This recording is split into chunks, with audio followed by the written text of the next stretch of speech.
Hi everyone, Despina Nicola from Dare to Begin Life Coaching, and thank you so much for watching. I think today is a very, very special live because what we are looking at today is the relationship between men and women, and it's bridging the gap so we can understand each other. Dudes, this is a big one. Because what happens, a man, he sets off, he's single focused, he wants to hunt, he's out there, right? He's out there, he's got a single focus, he wants to protect, provide, create a better future for his family, while a woman, she is protecting her family at home, she's got scattered attention, she's trying to gather for her family, she's trying to look after her family, she's trying to meet everybody's needs. And what happens is there is a gap of both meaning well, both genders mean well, but they end up fighting. They end up with knives in their hands and fighting each other. So you guys, how can we bridge the gap? How can we? The first thing I think is we have women out there, you gatherers. The first thing you guys have got to look at is when your man comes home, don't bombard him. Allow him to come home. Allow him to take off his work hat, maybe take half an hour not to talk to anybody, to empty out what's in his head so he can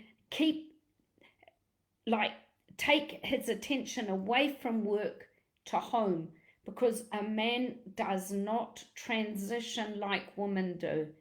A man needs time to unwind.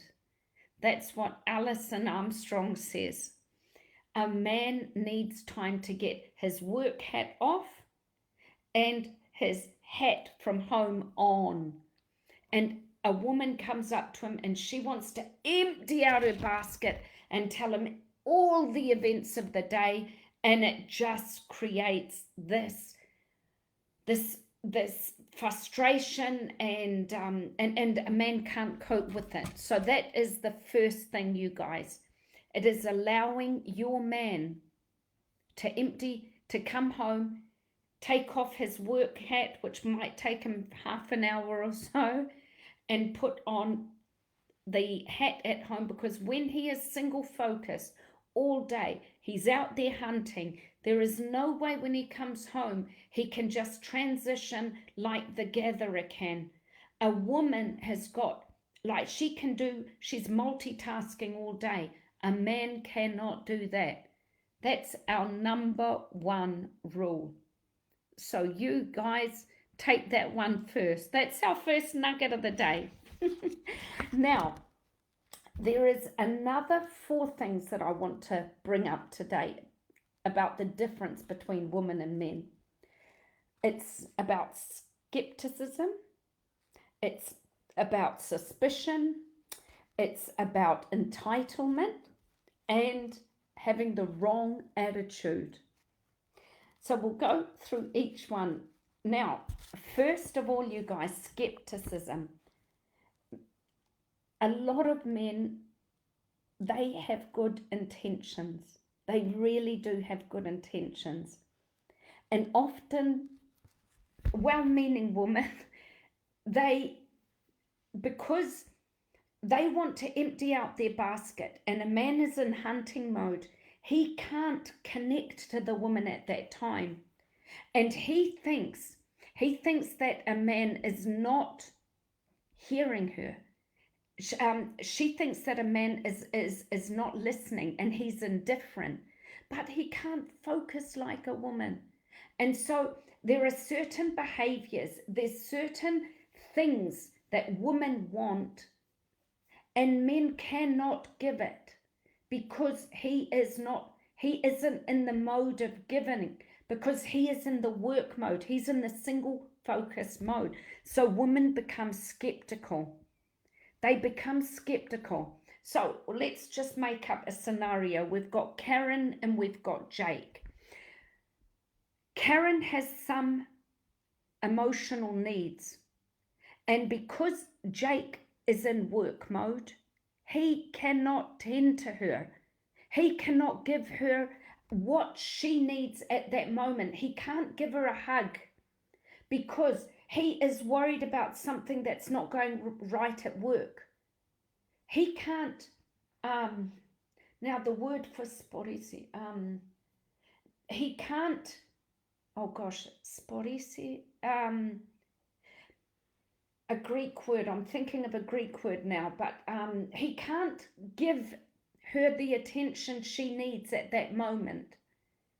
He can't, because his mind is, he's not, a woman is more scattered, her attention is more scattered. He can't give her the emotional need because his mind is on work, okay? And so she becomes very skeptical of his intentions and of his indifference because she needs support. She needs conversation, but he might not be in the frame of mind to give it. So that's skepticism of a man's intention. The next one is skepticism, is suspicion of ulterior motive. Suspicion of ulterior motive. This is quite unhealthy because a lot of time a man, his aim is to please a woman. He wants to give, he wants to provide, he wants to protect, he wants to give her everything her heart desires. But women are thinking, what does he want in return? Like, how am I going to be indebted to him if I do this? So by accepting maybe him taking me out for dinner, what obligations might occur by that? And so we'll take Karen and Jake again, a silly thing, but let's take Karen and Jake. Now, she might be plagued, her mind might be plagued after the accepting the dinner invitation. And what will happen is she won't accept his offer. And what happens? He doesn't feel a man. He doesn't feel he can provide. Because a lot of men, they love to provide for their woman. It's something that gives them pleasure. And so that's another thing. Now, the next one is people may feel entitled, the entitled syndrome. Now, entitlement. On the one side, women should be treated well because they're at home caring for all the needs of the family. They're there contributing. They're giving everybody love. A woman's role is she is there to cook. She is there to look after her family, and she expects something back. But because if you look at Karen, maybe she's at home looking after a small baby. She's cooking, cleaning, looking after the family. Jake comes home, and what happens? He forgets to hug her, or he forgets because he's had a really stressful day and his mind's on a problem at home. Now, what happens is she believes that he owes it to her to value her. He owes it to, she deserves love, and she demands it and starts screaming at him. She does deserve love, like all of us deserve love, but give him the time to relax and then come up to him when he's taken off his work hat. Because She does deserve love, but it's a matter of allowing him to take his attention off work and come home. That's what it's about. Now, the last one is the power of attitude. Attitude plays a major role. There's a lot of things that we do wrong. It might be stonewalling the other partner. Stonewalling means acting cold towards them and making them feel like they're not there, drawing our attention away from them. We might, another thing might be criticizing them in front of other people. It might be, oh gosh, there's a lot of things we do wrong that might create a chasm between the two. So the power, I believe that we should try to converse with a positive attitude, an attitude of gratitude instead of a negative attitude. Because when we talk negatively to our other partner, we don't appreciate them. We're not grateful for what they do. When we stonewall them, like we pretend they're not there, when we criticize them in front of other people, all of these things, when we're not on the same page as them, when we ignore them, all of these things, a negative attitude is a self-fulfilling prophecy. It will create other issues in our life because men pick up on the way that women speak to them and act, and women pick up on the way that men. So a positive attitude is really important. And so you guys, let's just try to reflect on the way that we are talking to our partners. We have to bridge the gap. We have to bridge the gap and create a healthier relationship between the two partners. And so let's just look at the way we are speaking to each other. Are we full of skepticism about our partner?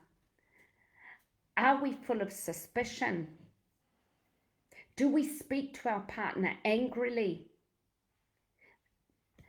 How do we treat our other half, our significant other? Do we employ manipulative habits like dark psychology, where we don't ring them for a couple of days and then we ring them, or we don't ring them and we talk negative to them when we ring? That's not on, you guys. So do we give them mixed signals? Hot and cold, that's what I'm talking about. How do we talk to our partner? Is it love? And so basically, what is important, you guys? Lolly's just come in and she's under the table. She's being very naughty. So basically, you guys, attitude is a very, very important subject. The way we can either have a positive attitude, think positive about our partner, or negative. And it's really important to understand, you woman, I'm talking to the woman out there, that men are different to us. Men are more single focused and they need time to let go of the day, to take off the clothes of the day and put on the home clothes. We don't, because we are multitasked. We can do 1,000 things at once. Men are not the same. And so we have to understand each other. We have to bridge the gap and take each and understand that a man, he is trying to provide, protect, and create a better future for us. And those women out there, all you got women out there, you are gatherers, and I know you're trying to make the best, create the best environment for your family so everyone is happy. It's so important to respect each other's ways of doing life. It is so important. I know you women, as soon as your man comes home, you've got that urge to empty out the basket because you see your other half as, you know, the partner in crime, the one that you really you have to let out what's on your mind, but just give them that time to take off the work clothes and put on the home clothes. Now, Nicholas, just to say hello, Nicholas, how are you? And Richard Watson, finally, I have managed to see you on. Praise be to the good Almighty. Now, Richard, happy birthday to you, my boy. So good that I've actually got you. An attitude of gratitude is essential, in my opinion. Totally, I totally believe that. It's just like if you were to give somebody a present and they do not appreciate that present, you're not going to give them another present. But when a person shows gratitude for the present, you are going to change your attitude towards them and give them more presents. And so you are so right. An attitude of gratitude is what this is about. And totally understanding the opposite sex. Totally. Oh my gosh, you guys, so good. Next week, we're going to be looking at a model called the ABC model. And I'm not going to tell you much about it, but it's pretty awesome. It's going to be a technique of changing your negative behaviors. It's going to be a technique for doing that. You guys, I love you guys. And I'm just going to say peace, love, and rainbows. And remember, dudes, live your life. We've got one chance at it. And you guys, whatever negative incidents happens in our life, it is part of our evolution, man. There's only lessons in this life. And that's what we're about. We're here to evolve. We're here to become better versions of ourselves. That's what it's about. Peace, love, and rainbows. Despina Nicola signing off. Dare to Begin Life Coaching. Richard, love you heaps. And Nicola, God bless you guys. Love you. Bye.